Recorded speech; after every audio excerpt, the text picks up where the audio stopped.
예, 하이 에브리바디 새하 영어 잘하시잖아요. 예. 한동훈보다 잘하시죠.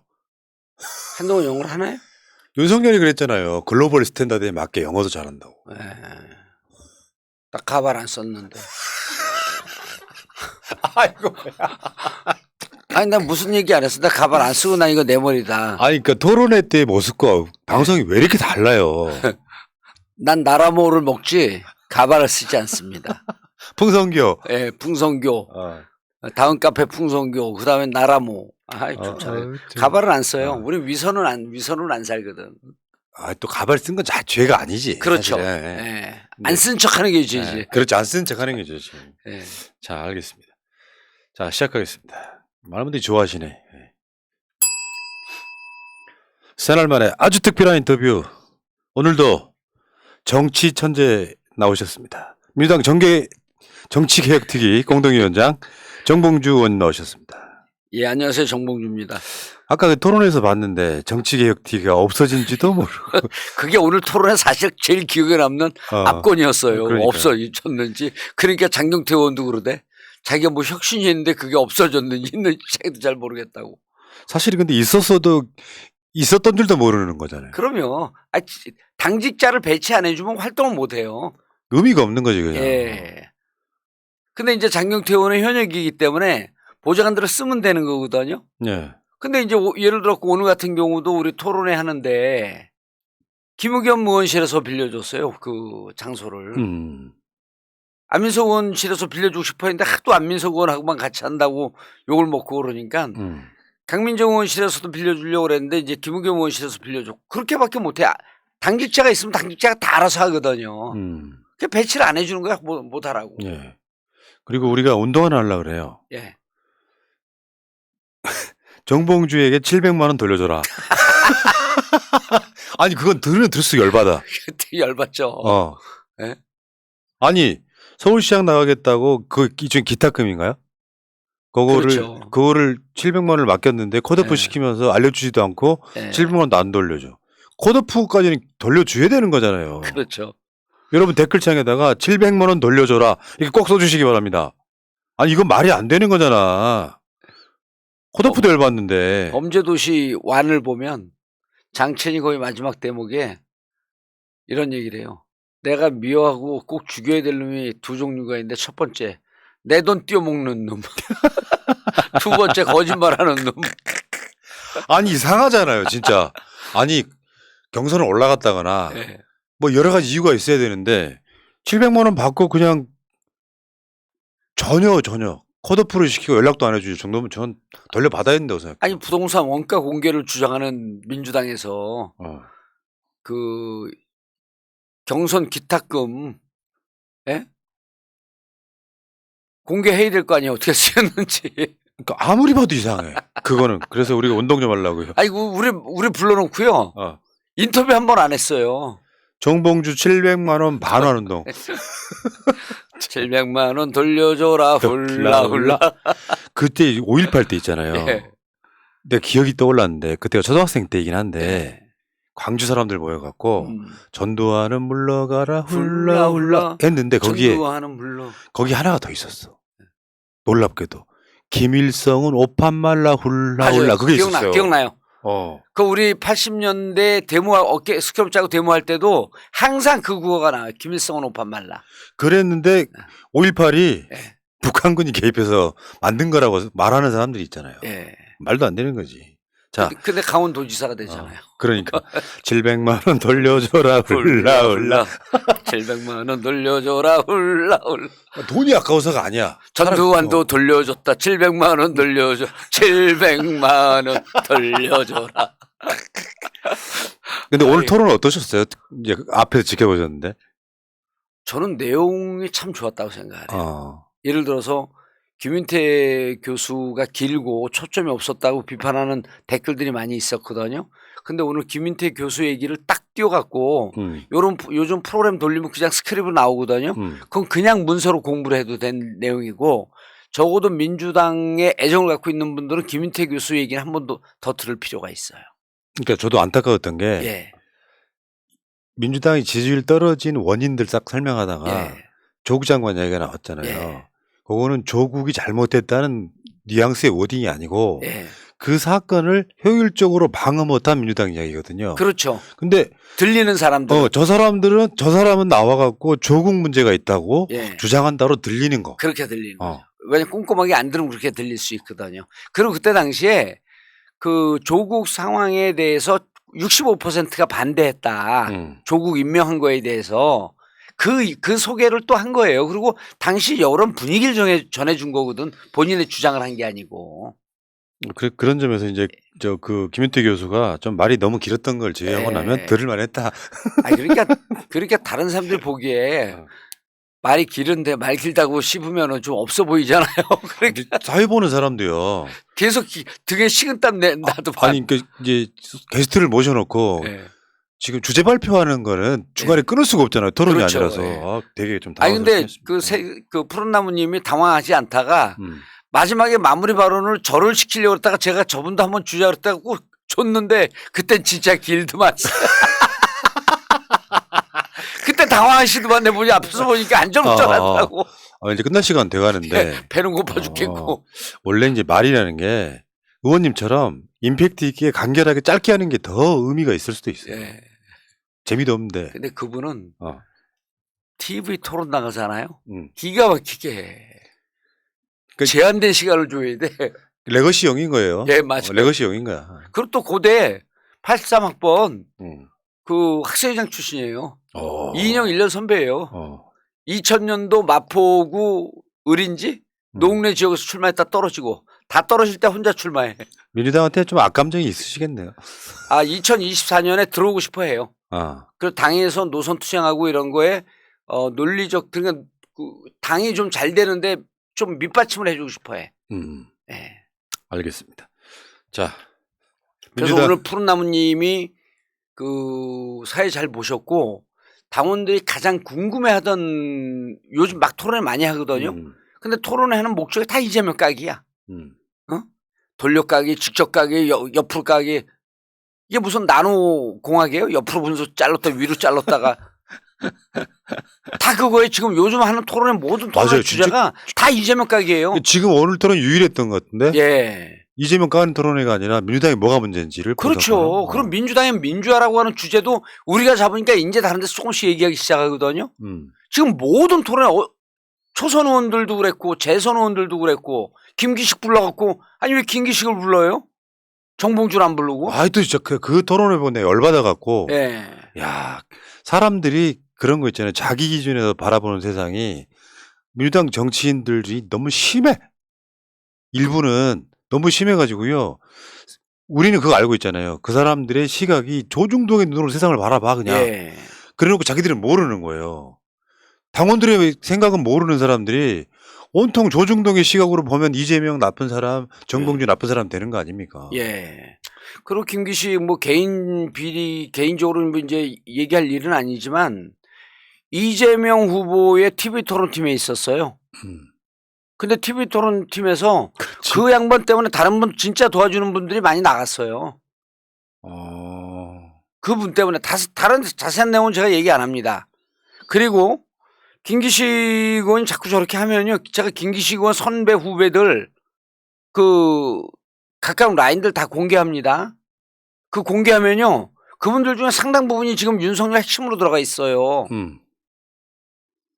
아니 한꺼풀 벗겨내면 이쪽 저쪽 어느 쪽이 줄다닌지 다 알거든요. 그럼 거풀 벗겨내는데 다만하게 양파 까는데 정봉주가 선수 아닙니까? 그러니까 그만다 하세요. 그런 사람들 불러다가 무슨 얘기를 듣습니까? 마치 중립적이고 객관적인 척하면서 이재명 까고 왜 이재명을 까요? 본인이 TV 토론했는데 TV 토론 잘못했으면 본인 책임 아닌가요? 그 김기식이요. 금융감독원장 되던 시절에 외유성 출장 또는 피감기관 돈으로 뭐 갔다 뭐 이런 논란이 그런 돼갖고. 기사 다 찾아보세요. 얼마나 부도덕한 일이 많았는지. 아니 그래서 그거 쉴드 치다가 우리가 최근에 내가 전과가 하나 더 생겼다니까. 벌금 500만 원. 근데 문제는 다 쉴드 쳤잖아요 그때. 문제는 그 김기식이요. 비하인드로 이야기 하나만 해드릴게요. 당시 이해찬 대표가 이제 출마를 하잖아요. 그러니까 역대 당대표 중에 역대급 성과를 남긴 사람 1위 하면 저는 이해찬이라고 봐. 이해찬이죠. 180석 만들었으니까. 그때 김기식이 이해찬 출마하면 안 된다고 했던 사람이야. 그러니까 지금 이재명 출마하면 안 된다고 했던 사람하고 똑같은 개념인 거예요. 지금 그런 토론하고 있는 거잖아요, 지금.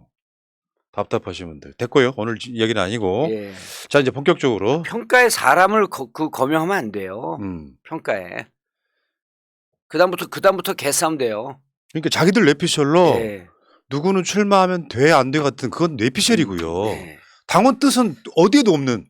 그렇죠. 그래서 제가 오늘 왜 이재명 당대표를 출마해야 되는지, 왜 단일 지도 체제가 되어야 하는지에 대해서 정리를 갖고 말씀드리면 여러분들이 요 내용을 잘 정리하고 SNS에 돌리세요.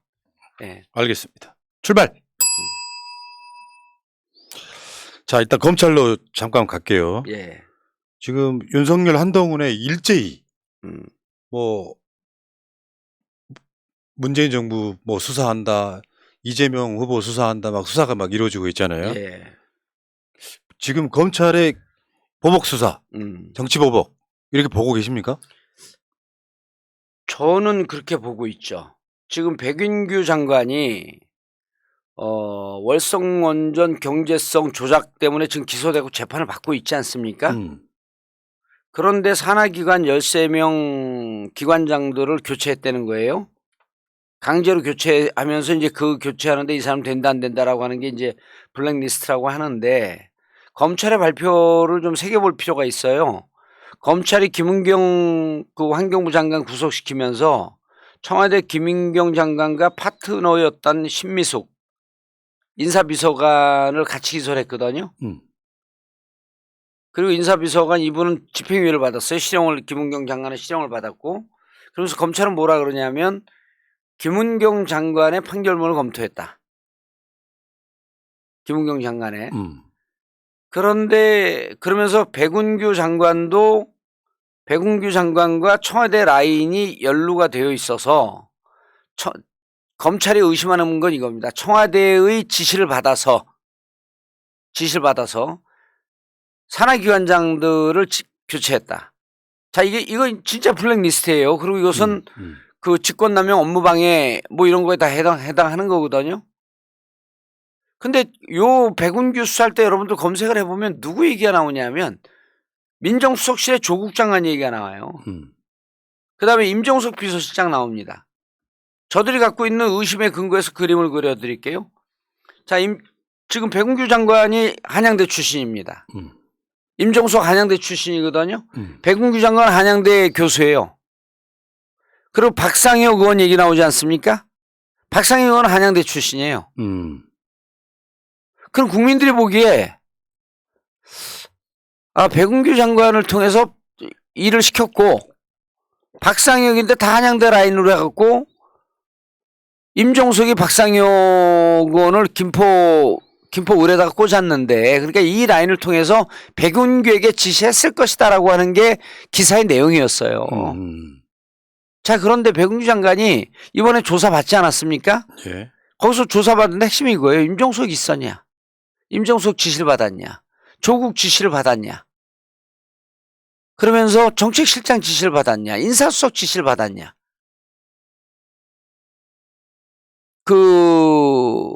청와대 시민사회 수석이 이제 김수현이었거든요. 정책실 장하성이고. 그런데 그 김은경과 신미숙 요 관계하고 좀 틀린 게 김은경 장관이 좀 이상한 석연찮은 행동을 좀 했다는 겁니다, 당시에. 인사를 할 때마다 청와대에서 물어봤다는 거예요. 그래서 청와대에서 부적절하다. 각 부처에서 해야 할 일을 왜 자꾸 연락을 하느냐라고 하면서 말렸다는 게 당시 수사 기록이나 증언 기록 보면 나온다는 거예요. 그러니까 김은경 장관이 개인적으로 했던 문제이고 이것이 정권 차원에서 누구로 잘라라 마라 하는 이런 문제가 아니었던 거거든요. 그리고 부적절했기 때문에 신미숙 청와대 인사비서관이 말렸다라고 하는 근거도 있는데 백운규 장관은 뭐라고 얘기를 하냐면 나는 청와대하고 협의한 적이 없다. 적법하게 했다. 그러면서 청와대하고 관계를 손을 딱 끊었어요. 그런데 뭐라고 그러냐면 박상혁 의원은 여기 나오는 박진영 박진영 국장하고 경선한 지역이에요, 여기가. 아, 그렇지. 예. 김포.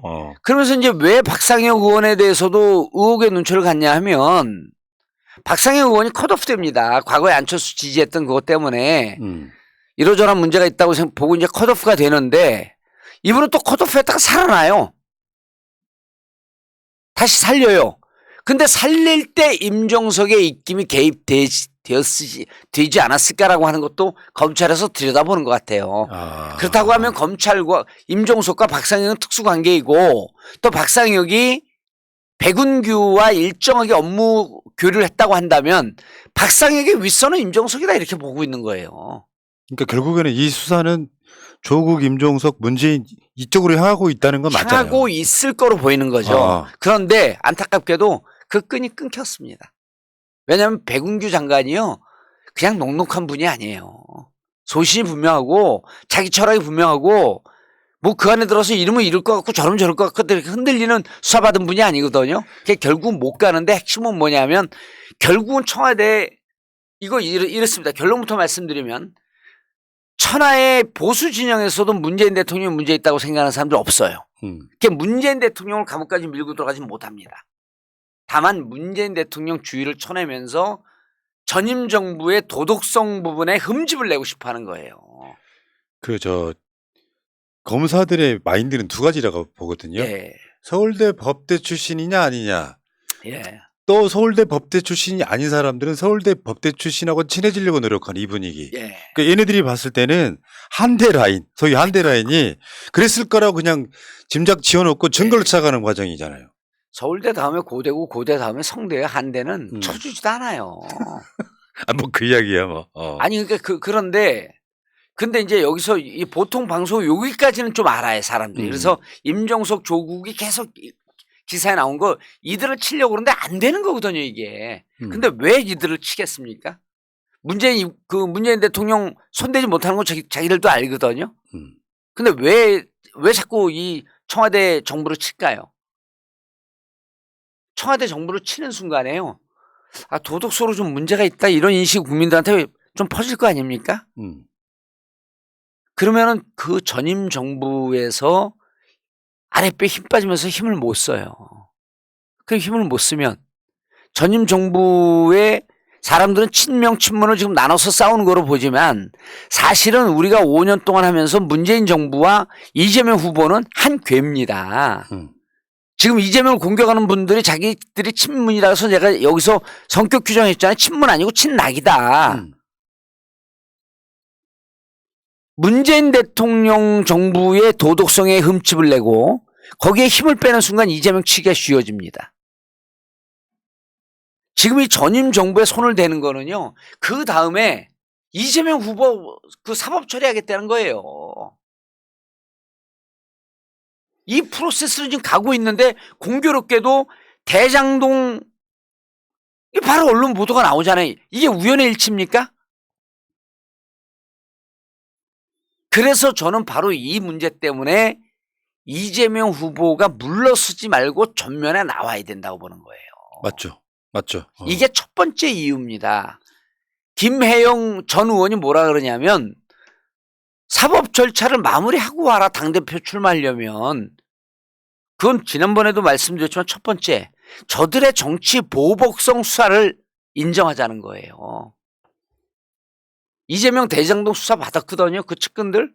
언제 받았냐? 박근혜 정부 때 받았어요. 그때 다 털렸습니다. 이미 클리어해졌어요.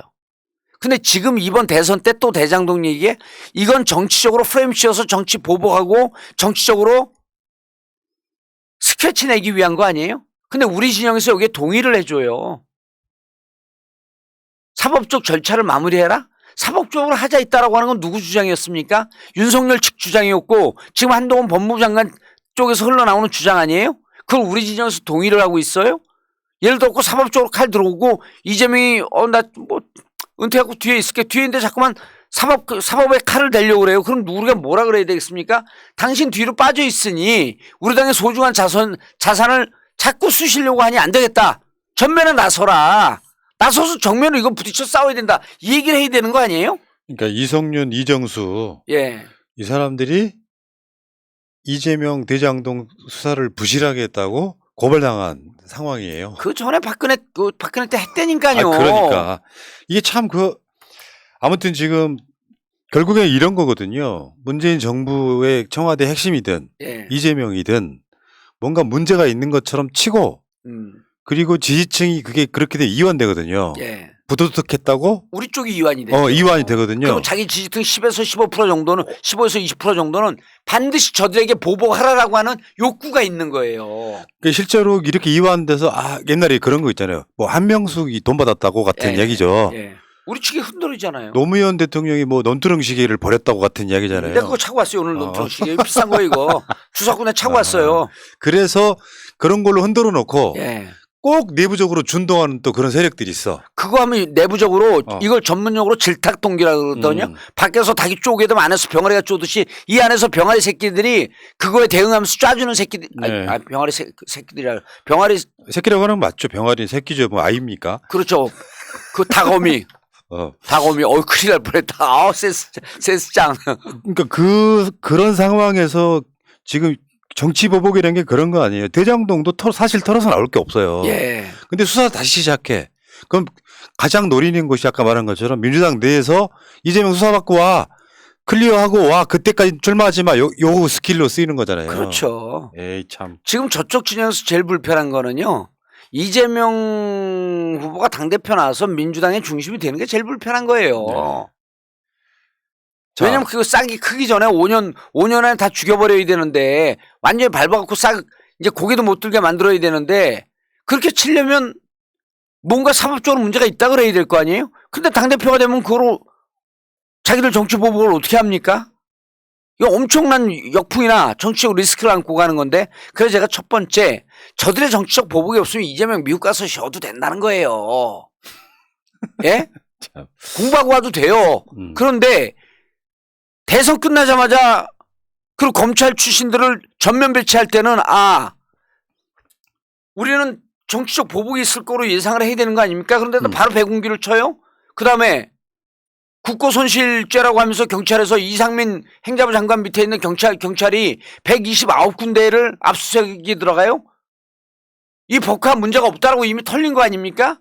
근데 재수사 들어가면서 129곳을 압수수색을 해요. 음식점들입니다, 다. 그리고 그 음식점 중에 하나가, 이거 뭐, 그분 이거 먹지 않고 이게 뭐, 다른 데로 주는 것 같은데, 이 증언 하나도 잡아내겠다는 거거든요? 아니, 129, 무슨 조국 때문에 뭐 재미 들렸어요? 100곳 넘는 압수수색을 들어가게? 그러네. 법카 200만 원어치 때문에. 그러면. 압수수색을 129곳을 해. 아니 다른 단체장들 수천만 원씩 쓴 국힘 단체장들 왜 거기 수사 안 합니까? 원희룡은 보고만 한 4천만 원어치 먹었는데. 진짜 어쩌고 보고는 먹으면 그 독 있는데. 네. 그래서 제가 보기에는 그래서 첫 번째 오늘은 이제 그 기승전명입니다. 우리도. 왜 이재명 저쪽에서 사법적으로 보복할 것 같은 우려가 들고 그런 개연성이 높으면요. 피하지 말고 정면 승부해야죠. 정면 승부의 위치는 어디입니까? 장수가 돼야죠. 그래서 당대표가 되려는 거예요. 맞습니다. 자, 어쨌건 지금 보니까 이제 박상혁 의원 건도 그렇고요. 예. 이재명 의원 건도 그렇고 검찰이 하는 짓이 똑같아. 예. 언론에 흘려요. 단독 하나씩 주고 흘려. 그건 조국 장관 때 수사랑 똑같은 스킬이거든요. 저는요. 정봉주 TV를 저녁 6시에 방송을 하거든요. 화요일 날. 박상혁 의원 이름을 알고 있었어요. 검찰 쪽을 통해서. 근데 제 방송 보면 청와대 인사실의 행정관이라고만 얘기해요. 왜냐면 이 사람 이름 얘기하게 되면 그걸 보고 기사를 쓸까 봐. 그랬더니 한 2시간 있다가 바로 기사가 뜨더라고. 그럴 정도로 우리가 이렇게 해줘요. 만약에 제가요. 박상혁이 저하고 같은 계보아니라 박상혁 치려면 제가 제 방송에서 미리 이름을 얘기했죠. 그리고 이게 수상하니까 이거 직권남용하는데 의심이 있으니까 스스로 나가서 조사받아라. 이랬을 거예요. 지금 이재명한테 그렇게 얘기도 하고 있는 거예요. 그렇지.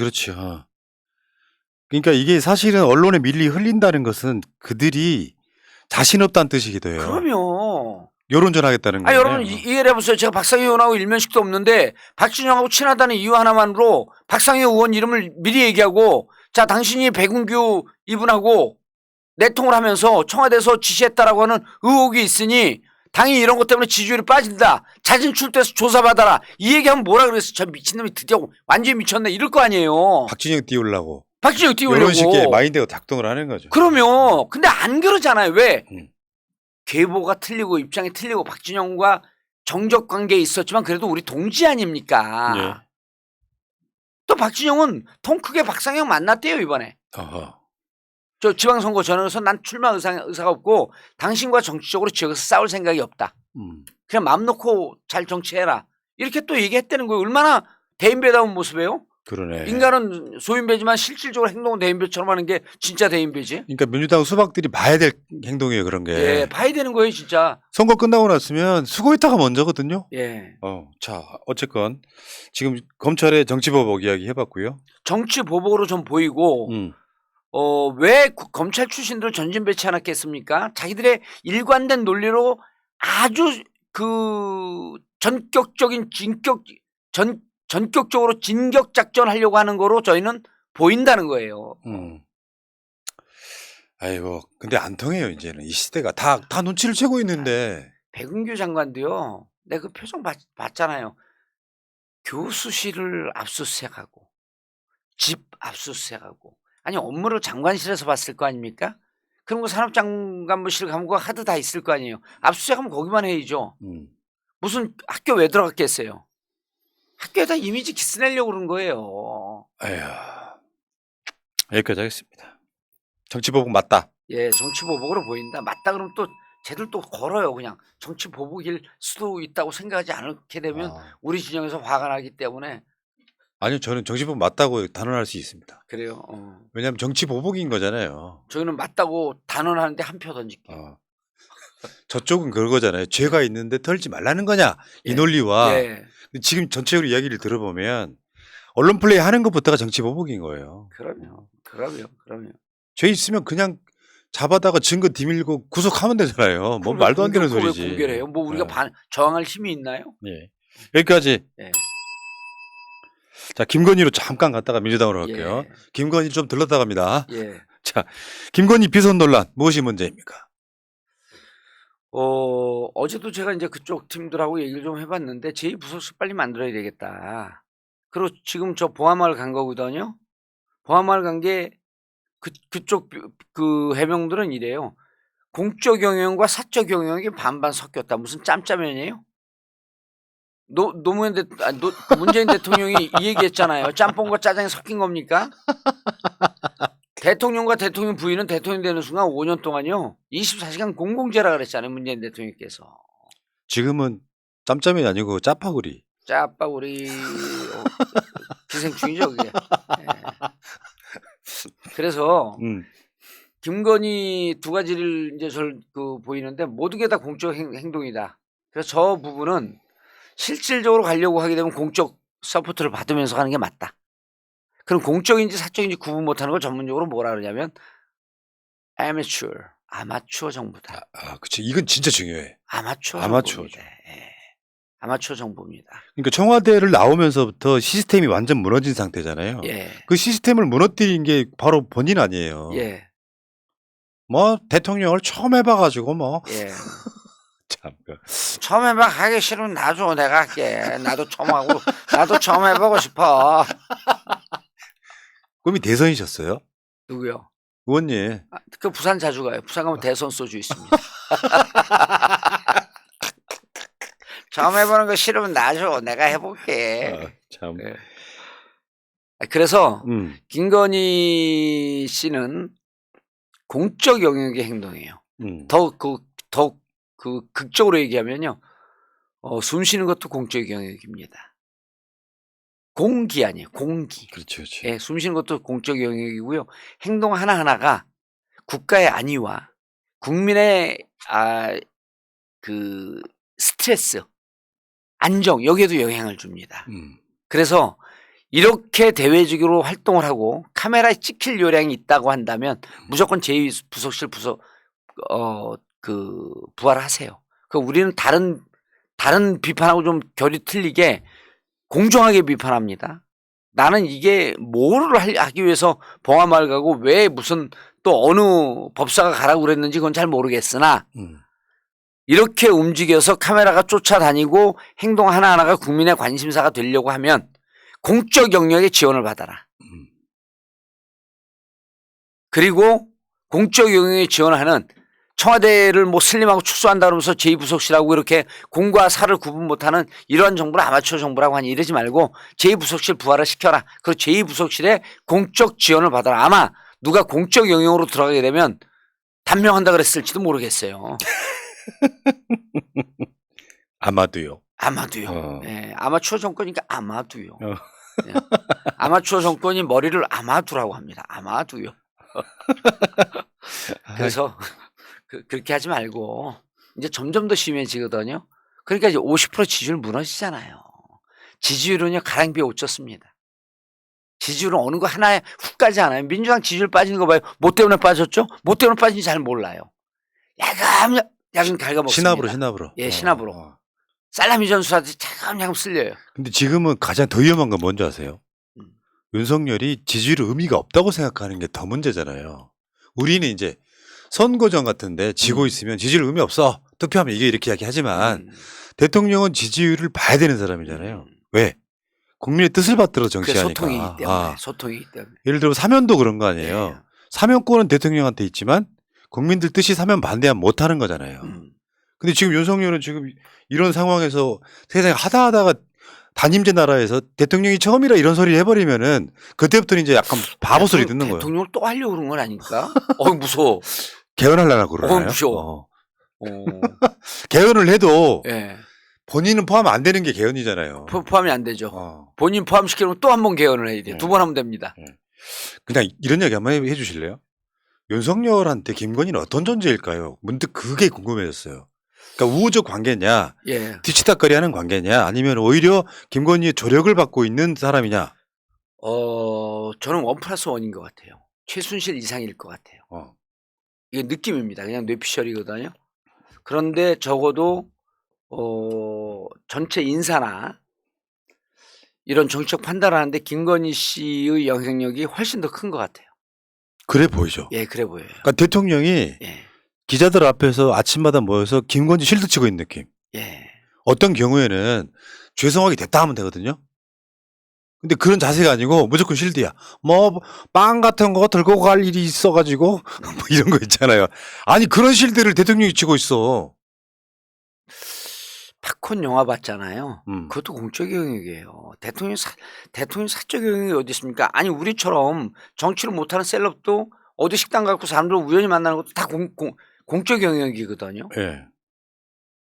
예를 들어 나 지금 사적 영역이니까 나한테 인사하지 마세요. 지금 정치인 아니라 뭐 우리 집안에 가장 정봉주니까 인사하지 마세요. 이럽니까? 아니잖아요. 막 술이 취하고 막 이렇게 뭐 술을 안 먹지만 그런데 누가 인사하면 공적 영역이 되는 거예요. 그 권양수 여사를 왜 만납니까? 평상시 친분 없었잖아요. 권양수 여사가 왜 만나줬을까요? 김건희 씨를?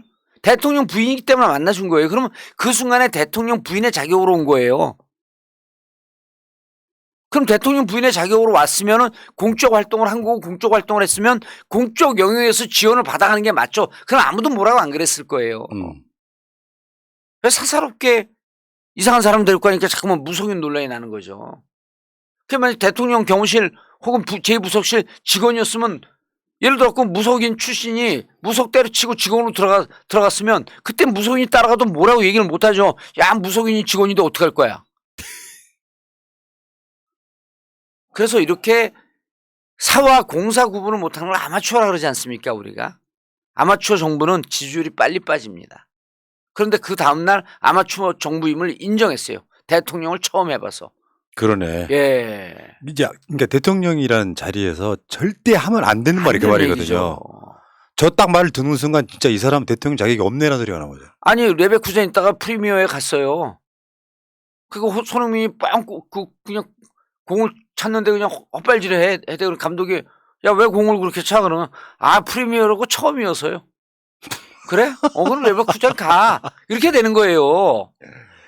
아이고 전쟁 나가지고 전쟁 지고 나면 그 똑같은 말 할 수 있어요. 전쟁이 처음이어서? 전쟁이 처음이어서. 그러니까 대통령이란 자리는 완벽할 수는 없겠지만 완벽하려고 노력해야 되는 자리인데 사람들이 너는 왜 지금 10점밖에 안 돼 그러니까 처음이라서요 같은 소리는 진짜 말도 안 되는 소리예요. 대통령이 제일 덕목이 뭔지 아세요?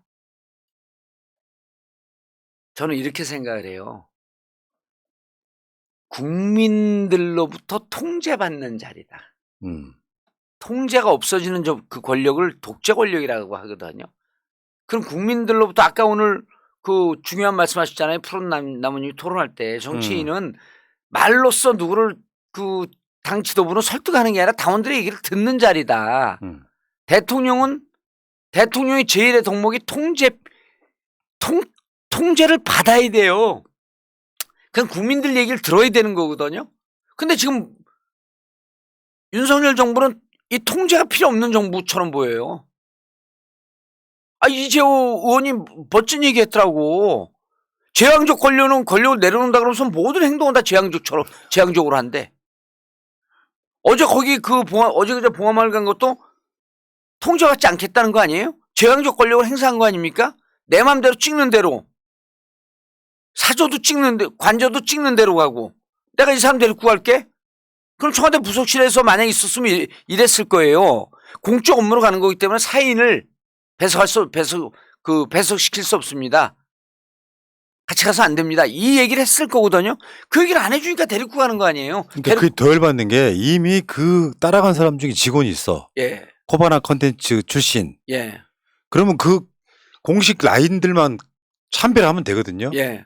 근데 아무 직함 없는 사람이 이제 같이 참배까지 하고 슬리퍼 신고 오고 나 진짜 저거 보고 저분 무슨 조만간에 개업하나요? 개업발 만들어주려고 저기다 같이 모시고 왔나? 우리가 그거 비판하는 거잖아요. 이미 권력이 생겨버린 거 아니에요. 영부인 뒤에 배석하는 사람. 그럼요. 아이씨. 자, 어쨌건 지금 김건희 비선 논란은 윤석열 씨가 지금 받아들이는 걸로 보면 고쳐질 것 같지는 않고요. 저 안 고쳐집니다. 그리고 저기가 크랙이 아마 그 댐이요. 그냥 그 댐 전체 확 무너져서 그런 게 아니거든요. 저는 그 샨샤 댐인가? 중국에 제일 큰 댐 있잖아요. 달나라에서도 보인 댐. 그렇지. 뭐더라? 예. 샨샤 댐 맞네? 샨샤 댐 맞아요. 그게 이제 저는 언제 무너지나 그게 요즘 그 최대 관심사거든요. 홍수가 계속 와갖고 못된 짓 하면 그거 빨리 무너져야 되는데. 근데 그 인민이 피해를 받잖아 또. 그럼 무너지면 안 되는데. 근데 댐이요. 어느 한 바늘 같은 구멍에 균열이 돼서 무너지는 거거든요. 크게 댐 전체가 확 날아가면서 무너지잖아요. 시작점이 그렇죠. 다. 그 틈이란 말이에요. 근데 지금 이미 틈이 보이기 시작을 했어. 근데 이 틈이 윤석열이 아니라 김건희 쪽에서 나올 것 같아요. 지금 오늘 나온 그 MBS 여론조사 보면 전화 면접에서도 지지율이 40% 밑으로 빠져버렸어요. 전화 면접에서도요? 49%가 나왔는데 이거 보면은 저는 뭐 제가 안 찍은 사람이긴 하지만 솔직히 걱정돼요. 나라가 일대 혼란에 빠질 수 있다. 그리고 저쪽의 논리가 더 궤변이잖아요. 처음서부터 지지율이 높지 않았기 때문에 조금만 잘해도 잘하는 거로 보인다. 그 기저효과라고? 기저효과 착시현상. 근데 그 국민들은 좀 잘하길 바라지 않나요? 저도 잘하기를 바라요. 그게 첫인상의 효과거든요. 왜냐하면 퍼스트 이미지 효과 이런 건데 제가 만든 거예요. 뭐냐면 처음에 저 사람이 잘할 거라고 생각하는 사람은 조금만 잘해도 역시 잘하네 하고 박수 쳐주고요. 저 사람 못할 거라고 생각하는 게 초반에 이미지가 생기면은 아무리 잘해도 못한다고 생각합니다. 그러니까 그 기저효과의 반대 효과 아니에요 그게. 지지율이 제가 봤을 때는 계속해서 40%대에서 50% 초반 왔다 갔다 할 가능성이 높아요. 근데 너무 빨리 빠지면 안 돼요. 우리가 준비가 안 돼 있잖아요 지금. 그러니까요. 너무 빨리 빠지면 안 돼. 우리가 준비가 안 돼 있어 아직. 저번 일찍이 우리 도사께서 예언하신 적 있죠. 2년이라고 그랬어. 총선 2년 남았다고. 2년이라고 하죠. 거부할 수가 없대요. 예. 자, 아무튼 김건희 씨가 하는 걸 보면은 이런 측면도 있는 것 같습니다. 뭐 저번에 다누림 건설 건부터 시작해서 그건 김건희가 개입돼 있다고 확실한 물증은 없지만 정황들이 너무 이상해서 벌써 이런 게 나오면 안 되는 거잖아요. 근데 이게 그냥 넘어가잖아요. 그러면 옳다구나 하고 다 해먹을 수 있다고 생각하면 착각입니다. 더 큰 거 손대기 시작하고 그러면 결국은 그것 때문에 망하는 거죠. 아, 균열이요. 작은 데서 터져요. 걱정돼 진짜. 알겠습니다. 민주당 이야기 좀 빨리 해야 되니까 민주당 여기까지. 자, 민주당 전당대회로 가보겠습니다. 지금 많은 토론들이 있는데 실제로는 저는 제가 요즘에 맥을 잡은 게 꼭 토론을 하면은 대선 패배 원인부터 분석을 하던데 좀 더 정확히 말하면 그것은 비과학의 영역에 가깝습니다. 그러니까 계속 여론조사를 모니터링하면서 사건들마다 얼마가 어떻게 빠졌는지 분석하지 않는 이상 그거 분석 안 해요. 그러니까 내가 생각하는 자기들 마인드로만 예를 들면 뭐 이게 뭐 조국 때문에 그랬다 같은 소리부터 시작해가지고 쭉 그렇게 연결이 되는데 문제는 대선 패배의 원인도 패배의 원인이지만 지금 어떻게 하면 민주당이 바뀔 거냐 개혁의 토론이 저는 더 맞춰야 된다고 생각하거든요. 그래서 아주 구체적으로 저는 전당대회에 대해서 얘기를 해야 되는데, 자, 지도체제가 집단 지도체제냐 단일 지도체제냐라고 하는 건 좀 이따 얘기하고요. 현재는 단일 지도체제 아닙니까? 단일 지도체제의 전제하에서 얘기를 할게요. 첫 번째, 전 이재명 당위론을 얘기하는 거예요. 왜 이재명 당위론을 얘기하면, 자, 지금 검찰에 우리가 방금 얘기했던 거 다시 한번 정리합니다. 검찰의 사법 보복이 예상이 된다. 보복 수사가 예상이 되고 정치적 탄압이 예상이 된다. 그리고 탄압의 칼날은, 자, 제가 그렇게 얘기했잖아요. 문재인 대통령을 겨냥하는 것은 페이크 모션이고 정작 하고 싶은 건 5년 뒤에 우리의 가장 강력한 필승 카드 중에 한 명인 이재명 후보를 겨냥하고 있다. 그럼 우리가 뭐라고 얘기합니까? 보복이라고 보잖아요. 정치 보복. 국힘 내부에서도 이재명 치지 말라는 얘기가 더 많다는 겁니다.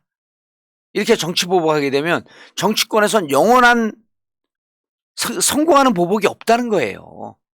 그게 유명한 얘기거든요. 누구를 죽였다고 완전히 죽였는데 어느 날 갑자기 또 부활했고 살아나. 그냥 민주당에서 정봉주 계속 죽이고 싶은데 안 죽잖아요. 그래서 이재명을 겨냥한 보복 수사의 칼끝이 이재명의 겨냥이 돼 있다고 한다면 또 그렇게 우리가 내심에 다 그렇게 믿고 있는 거 아닙니까? 그럼 이재명 어떻게 해야 됩니까? 여기서 피해 있다고 그러면 이 칼끝이 안 올까요? 이럴 땐 정면으로 맞서 싸워야 되는 거죠. 이게 첫 번째 이유입니다. 이재명을 공격하는 것은 민주당을 공격하는 것이고, 민주당을 공격하는 것은 본인들이 다시 재집권하겠다라고 하는 이런 의도이기 때문에 민주당의 당인의 자격으로서 무조건 맞서 싸워야 한다. 맞서 싸우는데 가장 절실한 자가 누구냐? 이재명 자신이다. 그럼 이재명이 당대표로서 이 보복 수사의 진두지휘에서 싸우는 게 맞다는 겁니다. 두 번째는요. 지금 모든 사람들이 지금 대표 나가려고 하는 사람들이요. 안티테제예요. 변증법 공부해 보셨잖아요. 그렇죠. 태제, 안티테제, 신태제 이렇게 되는 거예요. 정반합. 자, 정은 태제가 먼저 있고, 그다음 이 태제에 반대하는 안티테제가 있고, 태제와 안티테제의 절충의 단점 버리고 장점을 통합하는 게 신태제. 통합태제 아닙니까? 정반합. 지금 이재명을 빼고요. 모든 주장하는 사람이 다 안티테제예요. 이재명이 있기 때문에 이재명은 안 된다는 안티 이재명입니다. 안티테제는 당을 하나로 못 묶어요. 안티테제는 태제를 절대로 이길 수가 없습니다. 근데 이재명이 지금 추구하는 게 뭔지 한번 좀 보셔야 돼요. 첫 번째, 통합입니다. 대선 마지막에도 통합정부 구성하겠다 그랬잖아요. 이재명 후보가 지금 기치를 내세우고 당이 뭐로 하느냐라고 하는 것을 공적 사적 영역에서 보게 되면 자기를 반대했던 이낙연 지지했던 분들과 손을 잡아야 한다. 그래서 원팀을 만들어야 된다. 통합의 태제를 갖고 있거든요. 근데 그 다른 사람들은 뭐라고 얘기합니까? 이재명 안 된다 아니에요. 이거는 균열의 태제예요. 그래서 당을 시키는데 가장 적임자가 이재명 후보다. 요게 이제 두 번째고요. 세 번째는요. 지금 제가 민주당을 이렇게 얘기하잖아요. 기득권 카르텔이다. 다선 의원들끼리 똘똘 뭉쳐서 이제 계보도 뛰어넘습니다. 왜냐하면 열린민주당하고 합당할 때 열린민주당이 동일지역 3선 제한제를 가장 중요한 개혁 과제로 삼았잖아요. 저는 이 부분에 대해서도 이재명 의원한테 얘기했더니 인위적으로 사람을 쳐내는 건 자기는 반대합니다. 다만 개혁과 혁신을 해야 됩니다. 근데 지금 당에서 기득권 카르텔로 뭉쳐있을 뿐이지 혁신과 개혁을 하겠다라고 하는 당권 주자는 지금 없습니다. 그게 신기하단 말이에요. 그게 신기해요. 그래야지 민주당이 이기는데 그 민주당이 이길 생각이 없이 본인들이 당권 잡는 데만 관심이 가 있다는 거예요. 누구는 무슨 책임이 있으므로 나오지 말아만 이야기가 나오고 있는 거예요. 예. 그거예요. 그게 안티테제라는 예, 그게 안티테제라는 거예요. 그리고 제가 늘 얘기하지만 다른 사람 얘기하지만 그건 너희 집 그 살림살이 얘기하지만 자기 얘기를 하라는 거거든요. 홍영표, 전 당대표 나오라는 거예요. 나오되 홍영표는 뭐를 하겠다라고 하는 얘기를 하라는 거예요. 전해철 나오셔야죠. 저는 그렇게 이분들 높이 평가하지 않지만 나오셔야죠. 50명 의원의 계보를 갖고 있는 계보의 수장으로서 막강한 파워 갖고 있지 않습니까? 나오셔야죠. 그러나 자신의 얘기를 하십시오. 이재명 안 된다가 아니라 이재명 안 되기 때문에 나가 아니라 이재명 안 되는 건 우리 별 관심 없고 그건 안물안굼 TMI예요. 이재명 되냐 안 되냐 물어본 적 없잖아요 우리. 그러니까 이제 대표적으로 이재명 나오면 안 된다고 하시는 전해철 의원 같은 경우에 논리가 그런 거예요. 대선은 이재명 열심히 싸워서 고생했다. 근데 지방선거 진 거는 송영길 이재명이 출마함으로써 졌다.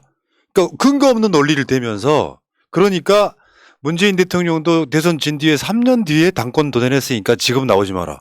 이게 어떤 미래에 대한 뭐가 있는 거예요?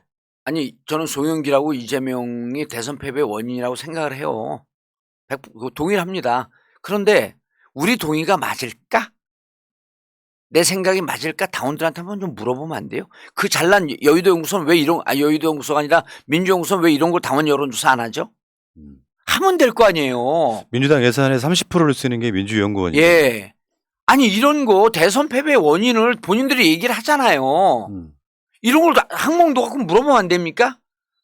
송영길 이재명 출마가 지선 패배의 결정적 이유였다.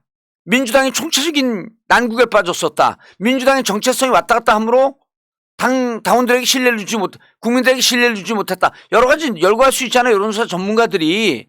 그래 거기서 이재명 송영길 출마한 게 1등으로 나온다면 제가 승복을 하겠다는 얘기예요. 아니 제가 뭐 어려운 얘기합니까?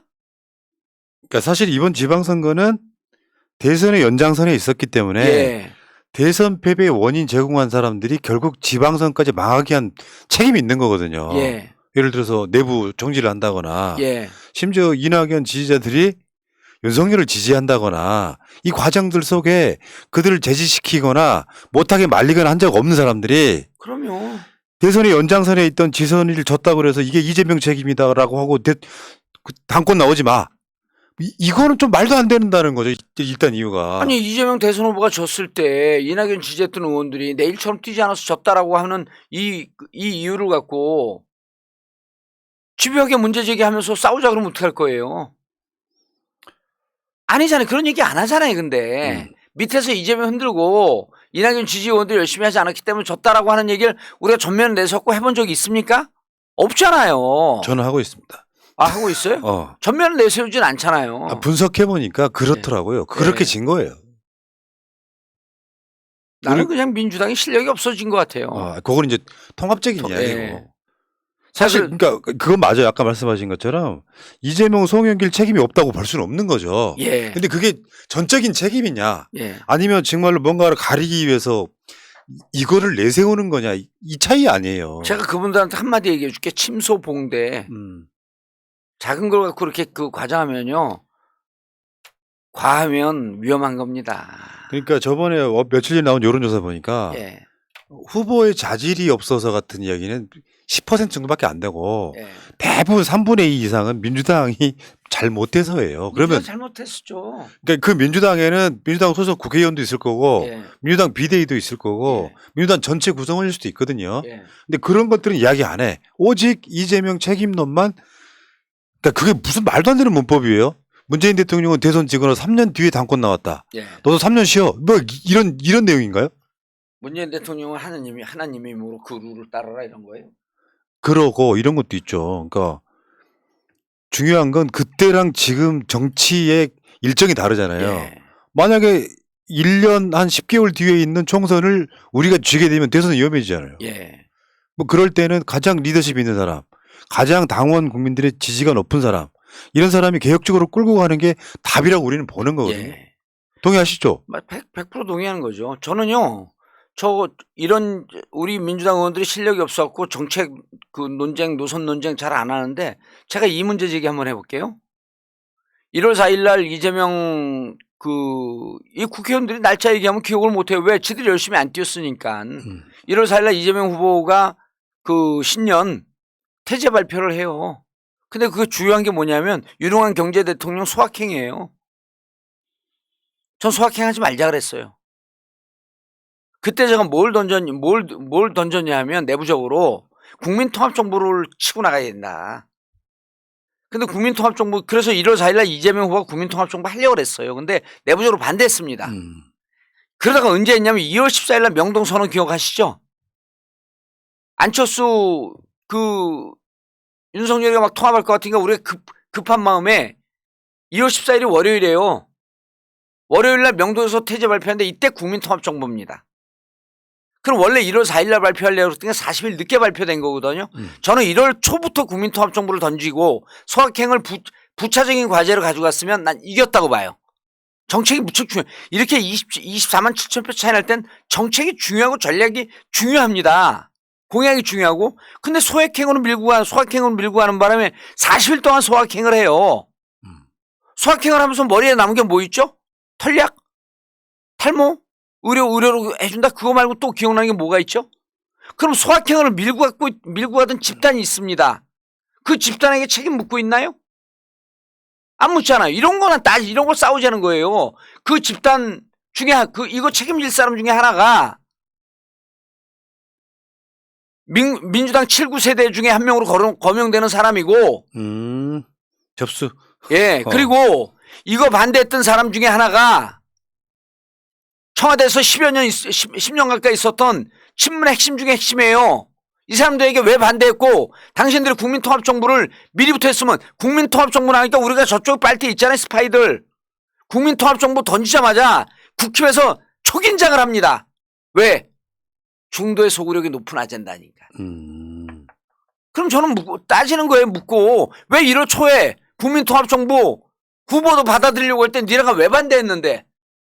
그래서 그 40일 동안 시간 다 뺏기고, 시기 놓치고, 타이밍 놓치고, 그래서 우리가 대표적으로 내세우는 공약은 저쪽은요, 정권교체 아니에요. 문재인 정부의 심판. 이게 시대 정신은 아니지만, 오늘 김태 교수가 그러잖아요. 이번만큼 과거 회기적 투표를 한 적이 없다. 대선이. 정권교체를 시대 정신으로 만들려고 노력하는데 그걸 우리가 국민통합정부로 깬 거거든요. 갈등 지수 OECD 국가 중에 1위. 갈등으로 1년에 쓰여지는 갈등 비용 180조. 갈등을 극복하고 이 통합으로 가게 되면 OECD 국가에서 선진국으로 급진전할 수 있는 그런 대한민국의 구조. 이런 얘기를 하면서 우리가 통합정부를 던진 거예요. 중도에서 먹히는 거죠, 이게. 이거 반대했던 사람들은 지금 아무 반성도 안 하고 있어요. 그러니까 대선 평가라는 게 예.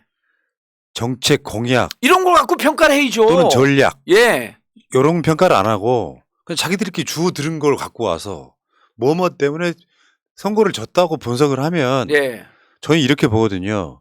우리 같은 적극적 지지층들의 단점도 있어요. 겪어보면은 예. 한 10% 정도는 좀 너무 과한 것도 있어.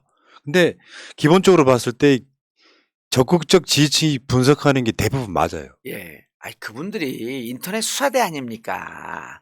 데이터 다 찾아서 하는 얘기예요. 그리고 제가 말 나온 김에 약간 옆으로 새는데 여러분들이 너무 듣고 싶어 하는 얘기니까 조홍철 의원이 세 가지 얘기했는데 세 번째 거 뭐 기억도 안 나니까 신경 쓸 것도 없고 첫 번째 지선 패배 원인을 검수한 바.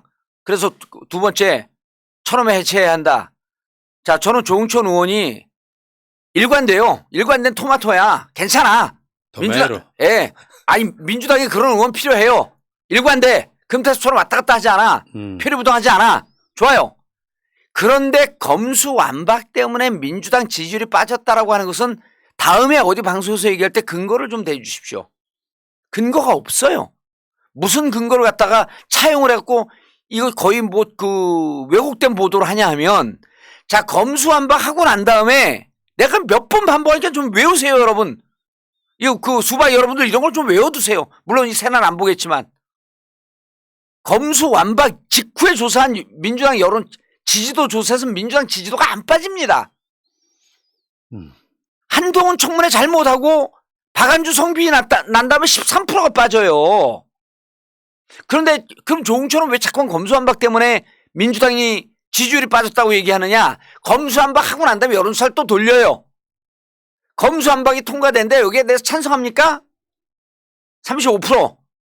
무리하게 추진한 거에 대해서 반대한다. 55%. 이거를 보고 자꾸만 여기다가 원용을 시켜요.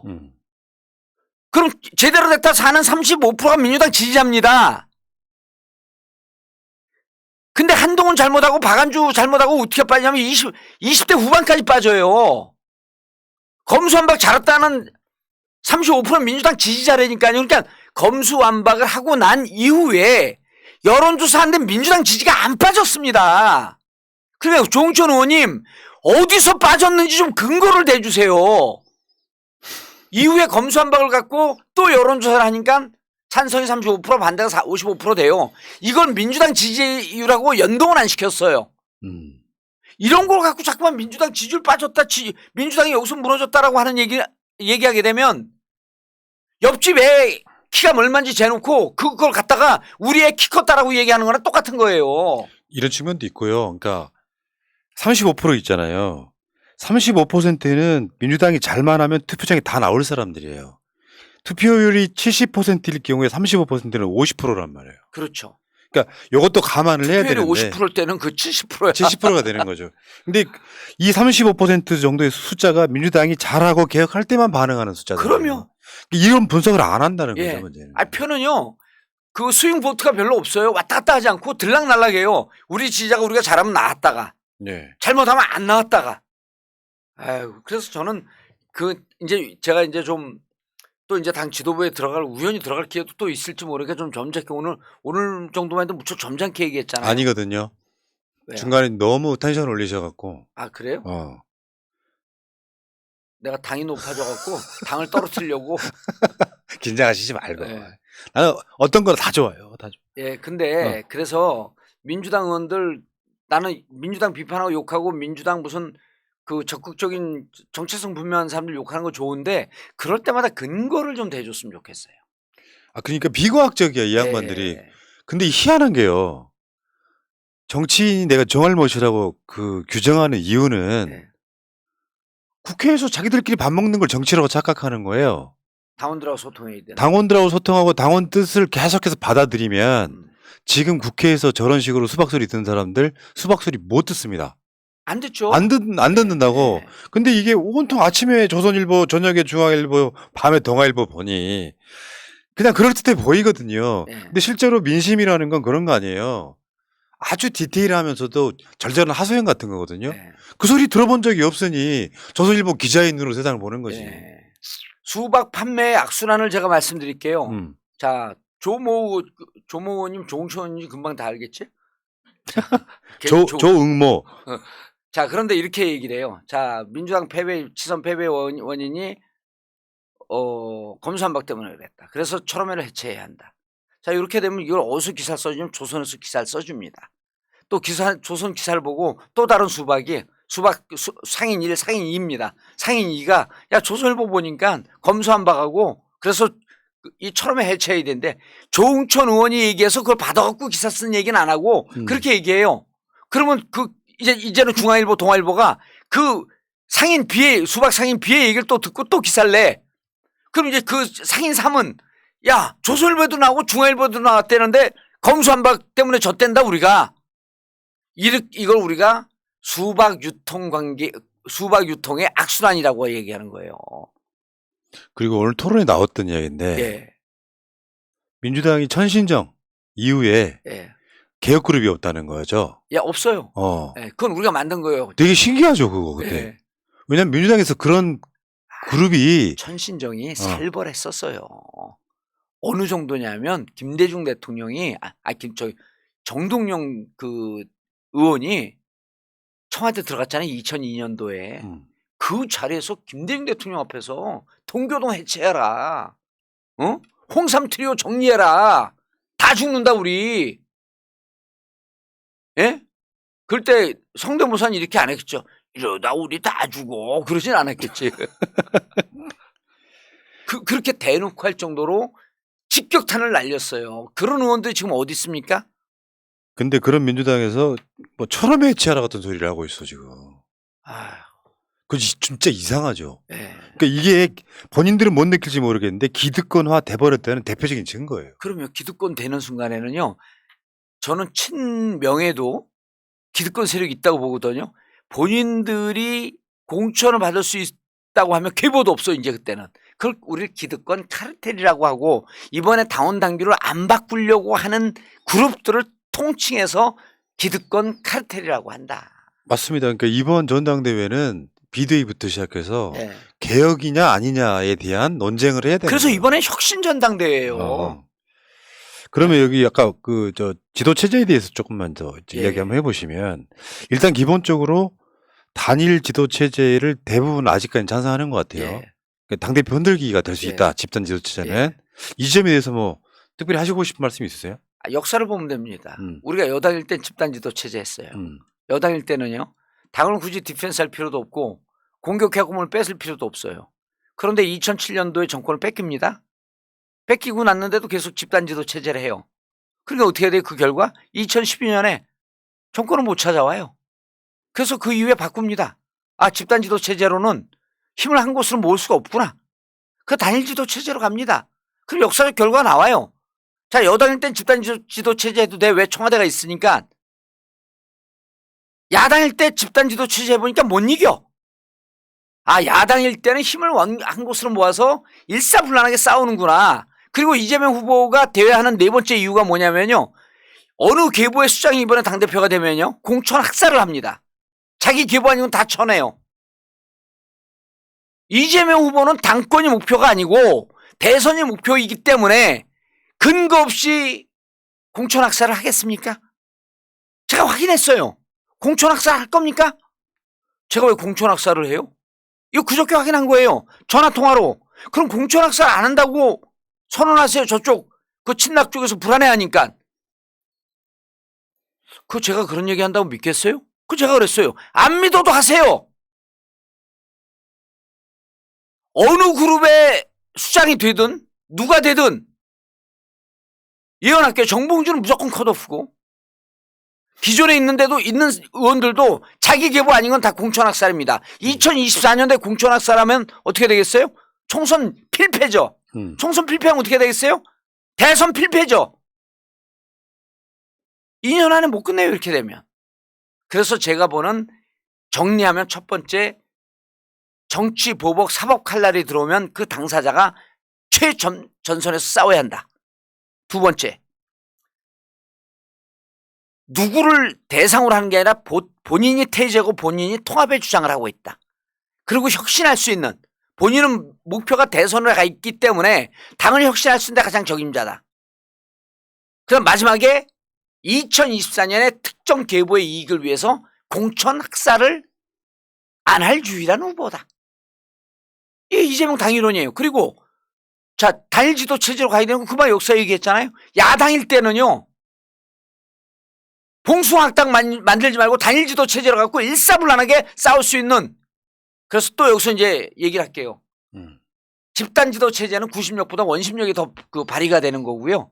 밖으로 자꾸만 나가려고 그럽니다. 왜냐면 흔들어 놔야 되니까. 그래야지 승계하니까 자기들이 또 당대표 되니까.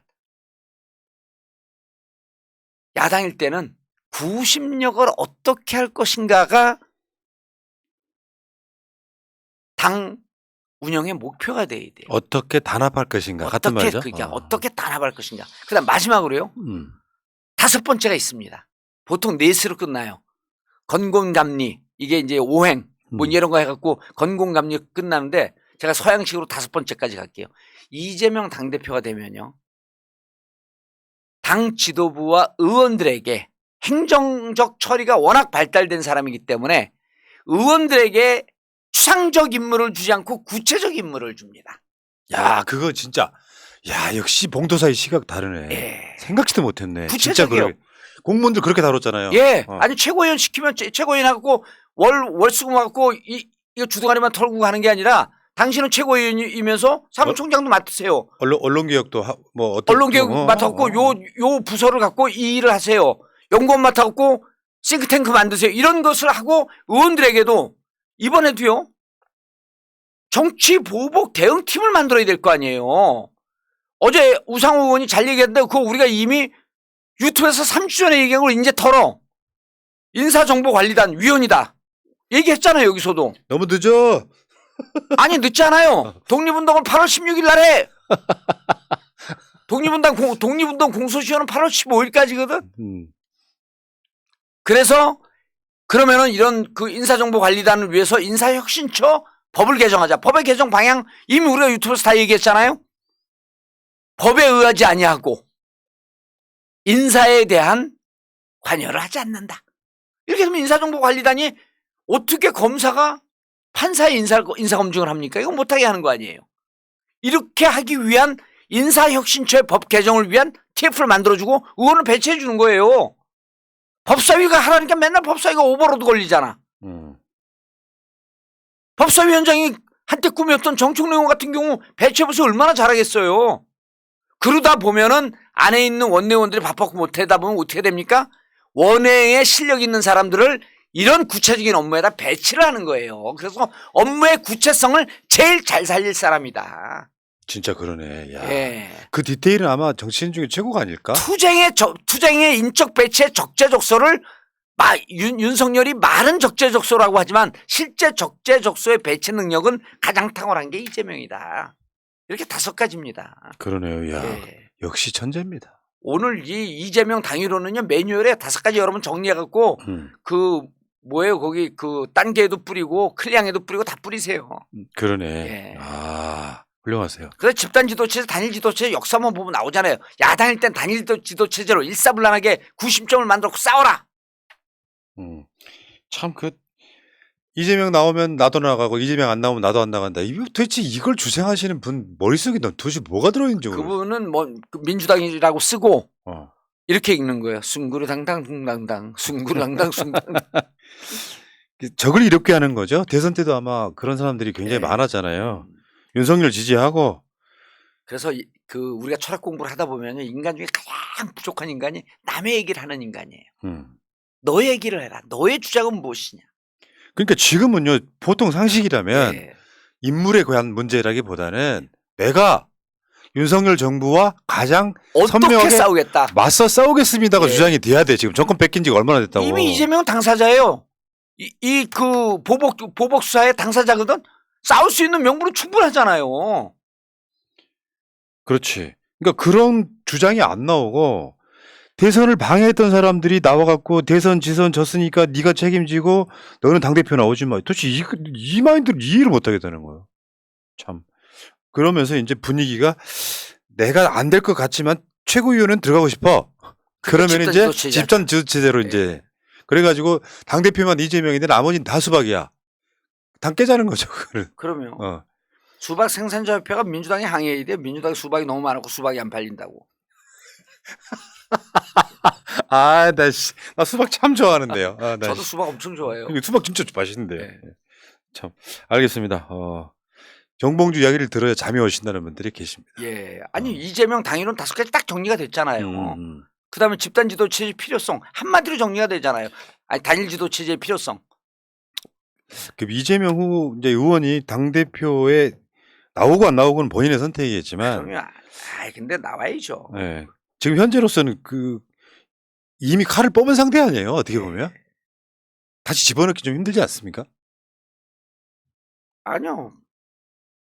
뭐 칼을 또 뺐다가 집어넣어야 될 필요가 있는데 지금 싸워야 될 때이기 때문에 지금 싸워야 될 때이기 때문에 김인현 1919년 3.1 독립운동 만세운동 펼치고 있는데 우리 투쟁이 너무 과격하니 태극기 집에 갖다 두자. 네가 태극기 흔들어갖고 일본 놈들 탄압이 더 심해졌다. 태극기 흔들지 마라. 맞아. 이게 말이 됩니까? 참 알겠습니다. 그러니까 턱없이 말도 안 되게 그럼요. 경쟁력이 없어서 누구처럼 한 500만 투표에 졌다면 모를까. 네. 지금 이 상황은 내부적 요인이라든지 언론의 문제라든지 우리가 다루지 않는 것들 굉장히 많이 있거든요. 아우, 전 통합정부로 늦게 던진 것 때문에 한탄이 원통에 1월 4일 날 던졌으면 무조건 이기는 싸움인데. 자, 알겠습니다. 더 좋게 더 좋은 나라 만들려는 예. 하늘의 뜻이 아니냐. 그러니까 문제는 이 과정이 저는 굉장히 중요하다고 생각해요. 예. 이 과정이 민주당이 앞으로 한 50년을 결정하는. 오늘 아침에 우리 토론했잖아요. 어느 아주머니가 가면서요. 의원님 의정활동 잘 보고 있어요. 또? 그래서 네, 감사합니다. 지금 국회에 안 들어가신 지가 10몇 년 됐죠. 14년이요. 야, 거의 지금 제가 봤을 때 5성급. 아니 그래도 좋죠. 조진 좋대 아니에요. 일찍 출근한 사람이 일찍 퇴근한다고. 천천히 가죠 뭐. 자, 정봉주 의원과 이야기 한번 나눠봤고요. 보고 듣고 배울 만한 점이 굉장히 많아요, 여러분. 이런 다음 주는 혹시 건너뛸 수 있을까요? 다음 주 무슨 제가 일정이 방송 밖에서 이야기하면 되잖아요. 그래요? 방송 내에서 이야기를 해. 저희로 하면 되지. 알겠습니다. 자, 죄송합니다.